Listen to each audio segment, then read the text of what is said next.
हमारे साथ छत्तीसगढ़ के पूर्व मुख्यमंत्री भूपेश बघेल साहब हैं। इस बार राजनांदगांव से लोकसभा चुनाव में उम्मीदवार कांग्रेस पार्टी ने उन्हें बनाया है। भूपेश कक्का प्यार से लोग यहाँ पर आपको बुलाते हैं। क्या लग रहा है इस बार जनता भूपेश कक्का में भरोसा जताएगी, राजनांदगांव से लोकसभा भेजेगी?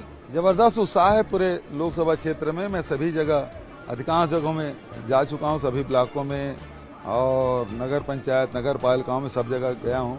और खासकर जो किसान हैं, मजदूर हैं, महिलाएं हैं और नौजवान, ये सभी लोग उत्साहित हैं और ये लड़ाई अपने हाथों में उन्होंने ले लिया है। मैं देख रही थी कि आपका जो स्पीच था वो लोकल इश्यूज पर ज्यादा फोकस था। अपनी सरकार की आपने जो है वो पूरे अचीवमेंट्स गिनाए, उपलब्धियां बताई, लेकिन केंद्र में चुनाव जो है वो मोदी की गारंटीड वर्सेस कांग्रेस की न्याय और या कांग्रेस की गारंटीज पर चल रहा है। थोड़ा अलग यहाँ लग रहा है। नहीं, 3 बातें मैंने कही। एक तो ये है कि 5 साल जो हमने लोगों की सेवाएं की, जिसमें किसानों के जीवन स्तर में बदलाव आया, मजदूरों के जीवन स्तर में बदलाव आया, महिलाओं के, गौपालकों के जीवन स्तर में, लघु वनोपज संग्रहण करने वाले, उसके जीवन में परिवर्तन आया। इसके बारे में मैंने फोकस किया, उसके एजुकेशन और हेल्थ के बारे में।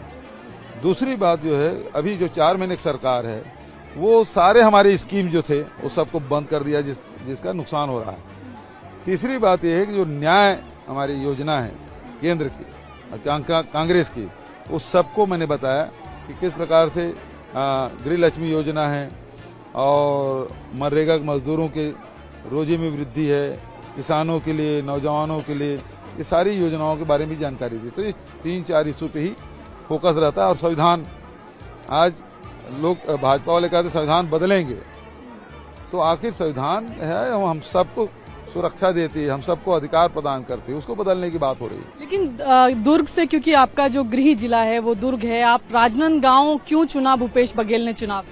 देखिए, शुरुआत में बात हुई थी कि राजेंद्र साहू को सब कार्यकर्ताओं ने कहा, जो अभी कैंडिडेट है, बोले इसको लड़ाएंगे। तब तो विधानसभा चुनाव ही हुआ था।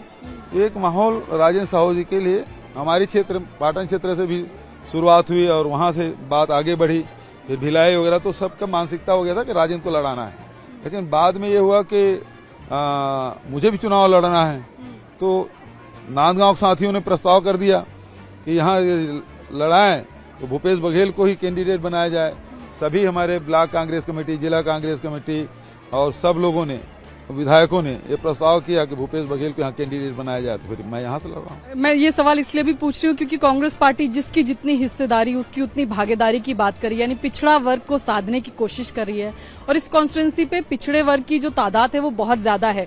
क्या ये भी, और सबसे बड़ा चेहरा आप भी हैं कांग्रेस पार्टी का, अगर हम ओबीसी वर्ग की बात करें तो? देखिए, यदि इस समय लोकसभा चुनाव में कहें तो हमारे पास 4 आदिवासियों के लिए आरक्षित सीट है, 1 अनुसूचित जाति के लिए है, 6 जो सीट है उसमें आप देखेंगे 2 साहू समाज के लोगों को दिया गया है, 1 यादव को दिया गया है, 1 ब्राह्मण को दिया गया है, 1 कुर्मी को दिया गया है।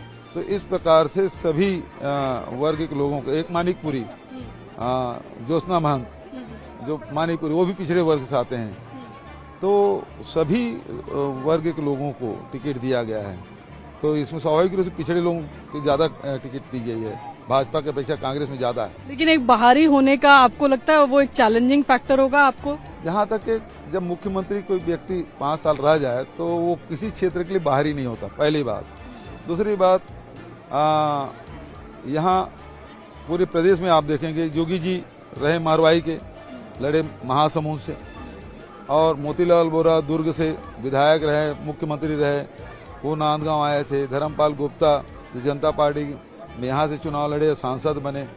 तो ये कोई इशू नहीं है। अब सरोज पांडे दुर्ग के रहने वाली कोरबा चली गई, तो खासकर जो पूर्व मुख्यमंत्री हैं उसके लिए इशू नहीं रहता कि ये कोई स्थानीय या बाहरी, क्योंकि वो सब जगह काम किए होते हैं। रमन सिंह कवर्धा का रहने वाला, अब 3 बार से वो राजनांदगांव के विधायक हैं, डोंगरगांव के विधायक रहे। अब इतना ये हाई प्रोफाइल कॉन्स्टिट्यूएंसी इस बार हो गई है। गृह मंत्री आए, उन्होंने रैली करी राजनांदगांव में, तमाम तरह के आरोप आपके ऊपर लगाए और साथ ही कहा कि नक्सलवाद को जड़ से खत्म कर देगी बीजेपी। अभी हाल ही में जिस तरह से जो हुआ, 29 नक्सलियों को मारा, क्या आपको लगता है कि ये बीजेपी जो कह रही है वो कर रही है? देखिए, नक्सलवाद भारतीय जनता पार्टी, खासकर रमन सिंह के कार्यकाल में खूब बढ़ा, जिसमें आम जनता और उसमें उसको नुकसान उठाना पड़ा। हमारे जवान वो शहीद हुए, हमारे राजनेता हैं कांग्रेस के, उनकी शहादत हुई। तो बहुत नुकसान छत्तीसगढ़ ने झेला है, और खासकर भारतीय जनता पार्टी शासनकाल में। पिछले 5 साल में हमने जो योजनाएं बनाई, उसके कारण से नक्सल बहुत पीछे हट गए थे, अब थोड़े से बचे हैं। नहीं तो राष्ट्रीय राजमार्ग के किनारे में ही छत्तीसगढ़ की सरकार के अस्तित्व था।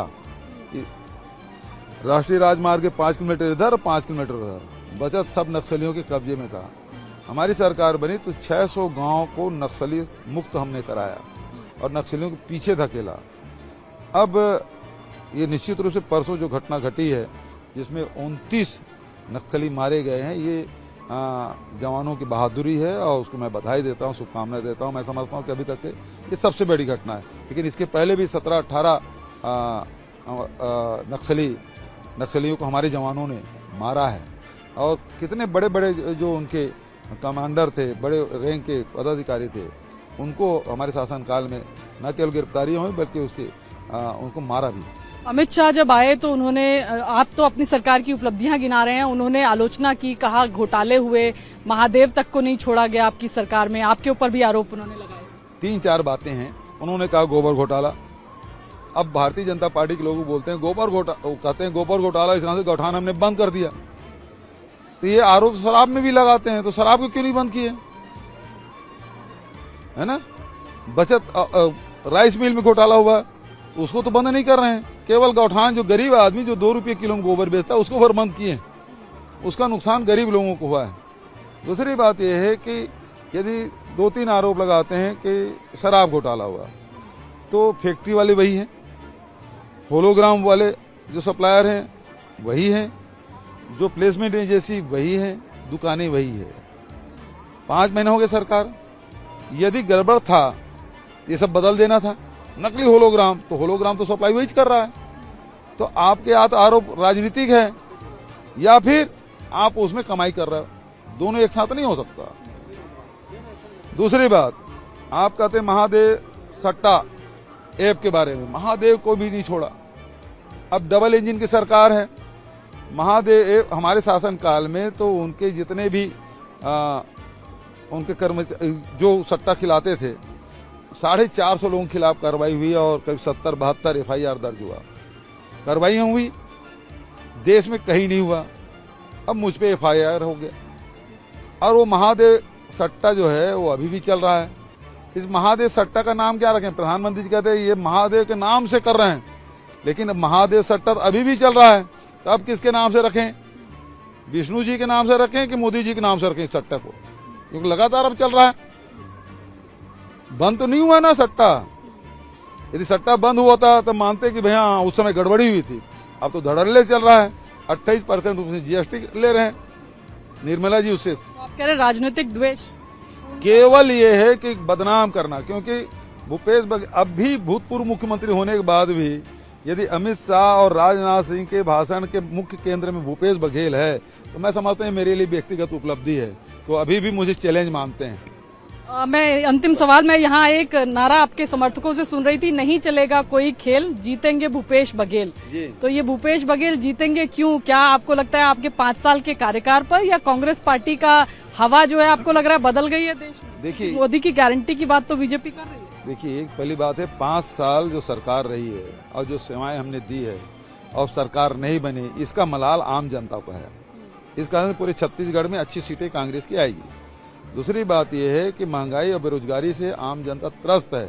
अब मोदी जी इसके बारे में कुछ भी नहीं बोल रहे हैं, और कांग्रेस न्याय के माध्यम से जो 5 न्याय के बात करें 25 दे रहे हैं, तो उसमें मजदूरों के, किसानों के, नौजवानों के, महिलाओं के अलग अलग योजनाएं, वो बड़ा आकर्षण हो। लेकिन वो कह रहे हैं कि राम जी आपके कार्यकाल में जो है, राम जी को जो है जो सम्मान मिलना चाहिए था वो नहीं मिला, मोदी जी आए तो मिला। राम वनगमन बीजेपी ने, वो तो सुप्रीम कोर्ट के आदेश, कार्यकाल में बना राम मंदिर, ये सुप्रीम कोर्ट के आदेश से बना है। और दूसरी बात यह है, शंकराचार्य को नहीं बुलाया, जो हमारे धर्म गुरु हैं, उनको तक आमंत्रित नहीं किया, राष्ट्रपति को आमंत्रित नहीं किया। आप केवल कांग्रेसी बोलते बुलाए और नहीं आए। मैं तो चंदा दिया हूँ 1 लाख रुपया, मेरे पास तो चेक है, मैं भेजा हूँ उनको। हमने तो आदिवासी राष्ट्रपति बना दी कांग्रेस। तो उसमें मंदिर क्यों नहीं ले गए?